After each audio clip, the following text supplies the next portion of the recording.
Governance leader, Bamidele Okoyemi.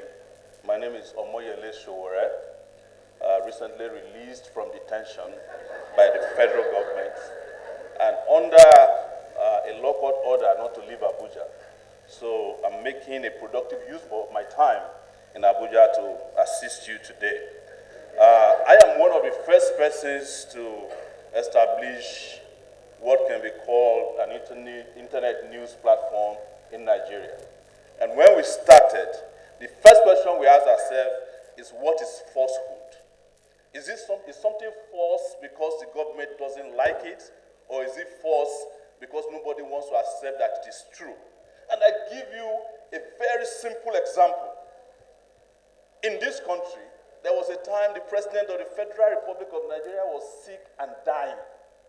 And we broke the news that he was terminally ill. It was described as false. If this bill had passed at that time, I would be sitting in jail until that president would have died, because for 5 months, the man was brain dead. But nobody had the ability and the capacity to report it because it was described as false news. And that tells you that this bill is not about the protection of Nigerians, but the protector of those in power. It's as simple as ABC. Mr. Senator, I am unhappy that the senator who proposed this bill is not here while I'm speaking. I do not wish to insult him, but the man doesn't know how the internet works. Otherwise, he would have understood that if you have a VPN, something called VPN, you can mask your identity and say whatever you want to say, and nobody will find out where you are. But it is because this bill was plagiarized from Singapore, which he never denied, brought to Nigeria. In Singapore, things are working. You cannot bring something that is working from somewhere to a place where things are not working. Let me tell you, if there is any public parliament today that is regulating even the functions of this parliament, is our people on the internet. And this bill is aimed at shutting them down.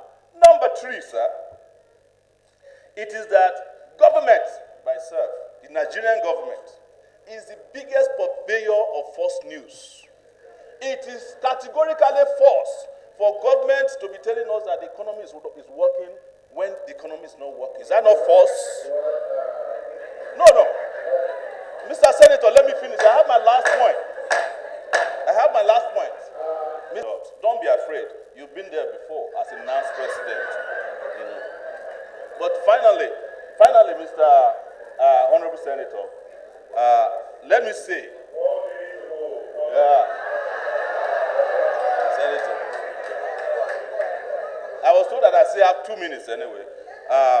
My final point, which will not last up to a minute, is that in canvassing for the death of this bill, don't let us make the fundamental mistake of pointing government in the direction of other draconian laws that are outdated in our books. It is important for everybody to know that the Nigerian Constitution itself is outdated. It wasn't made by the Nigerian people. It wasn't made for the Nigerian people. We should be talking about how to fix our Constitution through a referendum. Because if we had a Constitution that is made for the people and by the people, there is no way, like the South Africans have after apartheid, that we will have a bill like this standing at the people's building here in Abuja. It would never have been considered.